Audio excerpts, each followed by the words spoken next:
What I did next was kind of the scary thing. That was when there was one of these accounts that I'd followed online where they were kind of working with women who were mums, who were also running businesses, and they had a community. And I didn't have a business at this point, and I was like, fuck it, I'm going to join.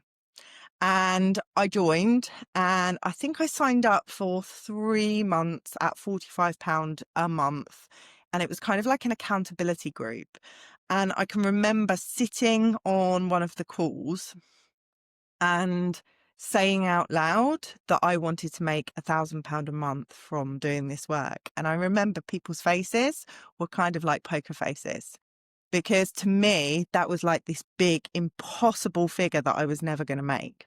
And I could see these were women who had their own businesses, who were already doing that. And they were like, yeah, that's great. Well done.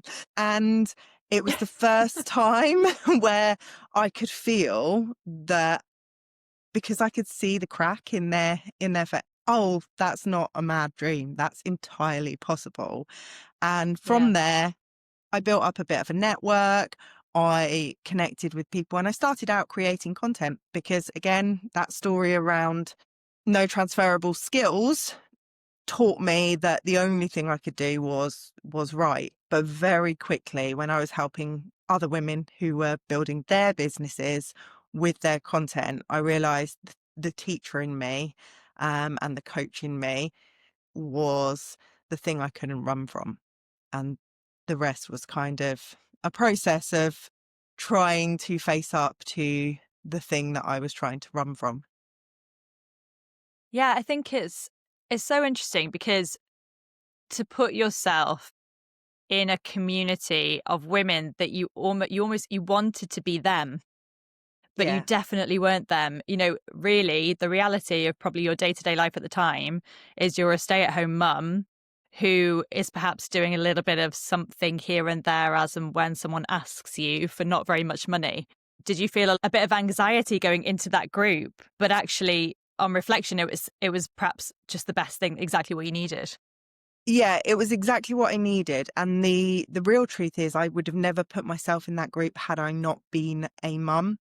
Because I think for me, in my career, I was kind of like confident in my work and able to do what I was doing. And I was like, I don't need anybody else. Like, I'll just follow this path and I'll do these things. And I had friends, and I had friends at work, and I had friends out of work. And I had a sense of, like, I've earned my place of being here. And then when I was a mum, I was like, oh, fuck, I haven't got a clue what I'm doing. And I dared myself to do that thing as well, of putting yourself, like going to baby groups was the example of that. And it was the first time that I'd really stepped outside of my comfort zone, done something where I felt like a complete beginner, and was prepared to learn from other people. And I don't think I would have done that with the business of putting myself into like a room with other women who were already running their business if I hadn't done that thing first. Like, being the mum had told me I had like a strength to do that, and it wasn't going to break me. And I was like, if I walk into this room, I didn't even do it in person, like Zoom.